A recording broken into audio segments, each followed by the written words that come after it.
Sei contento, Walter? 29 settembre 2022.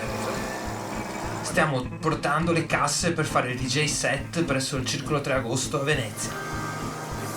Questa è la situazione tipica in cui si trovano le band o chiunque voglia organizzare un concerto, un DJ set nella laguna di Venezia.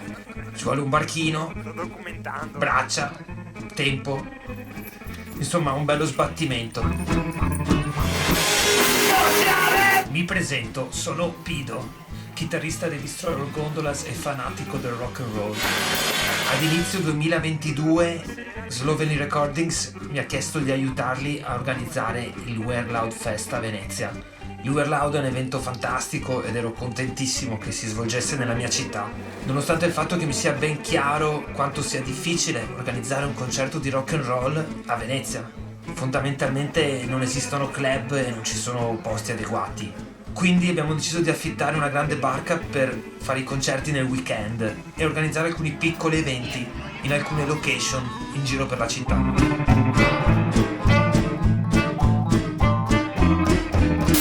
Venerdì 30 settembre 2022, welcome party presso il Circolo 3 Agosto di Rifondazione Comunista sezione Castello.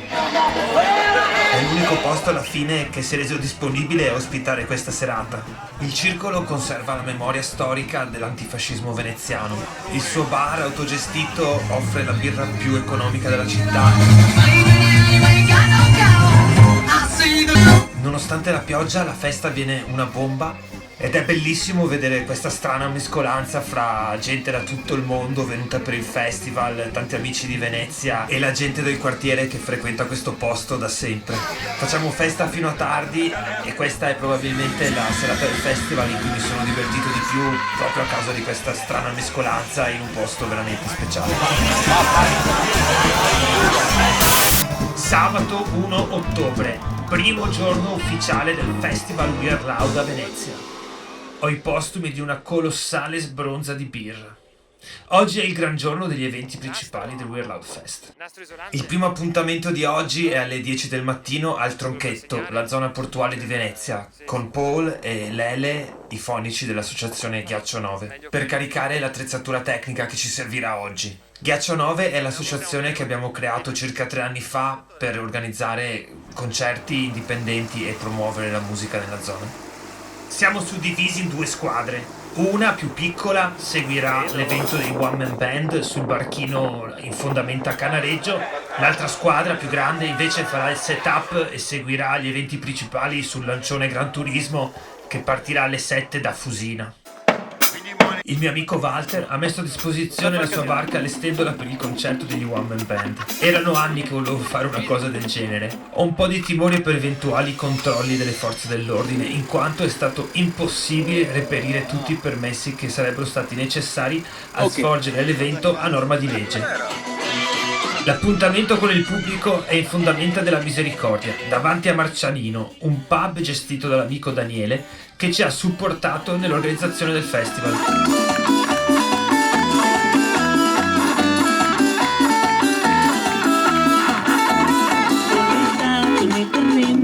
Così facciamo su e giù tra il Marcianino ed Affifo, un altro bar dove negli anni pre-Covid abbiamo organizzato tanti concerti punk e rock and roll.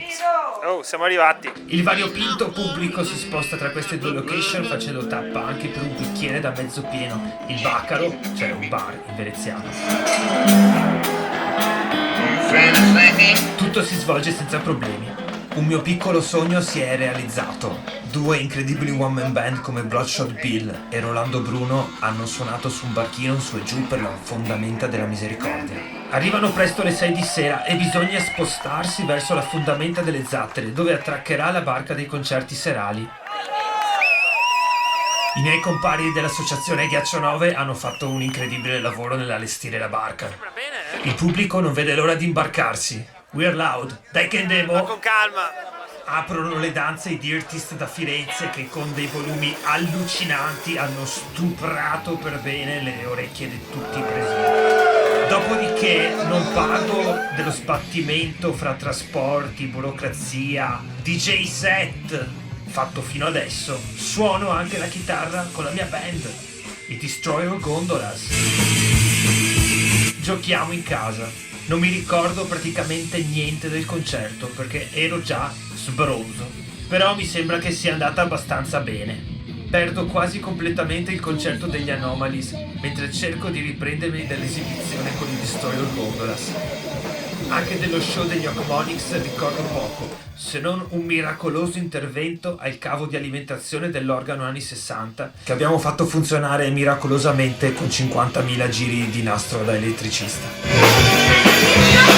Ignoro come sia finita la sera e come ho fatto a tornare a casa.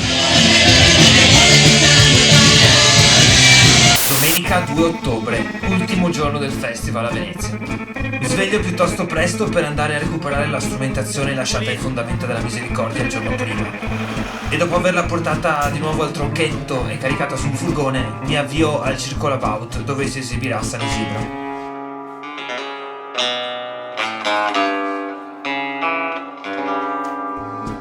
Sono piuttosto sfinito. Ancora fisicamente. Dopo un po' mi accorgo di essere rimasto solo io della ciurma di We're Loud, ma stavo molto bene seduto.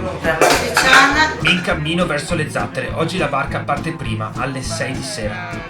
L'attesa è breve. Dopo le ultime 2 sere, la barca mi sembra un fascello fantasma popolato da zombie. Gli Ada Oda vengono dal Belgio e sono stati una sorpresa. Fanno un ottimo spettacolo e il pubblico apprezza.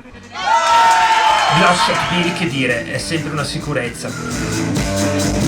Segue l'attesissimo concerto dei leggendari Demon's Claw dal Canada, riformati apposta per i We're Loud. Si conclude la grandissima con un incendiario concerto dei Lallis.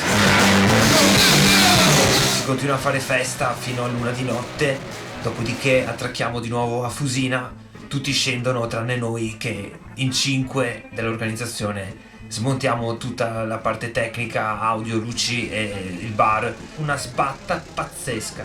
Arrivo a casa alle 8:30 del mattino completamente distrutto e, come scoprirò da lì a poco, positivo al Covid. Lunedì non riesco a partire per la Puglia, quindi il resto della storia la deve raccontare qualcun altro.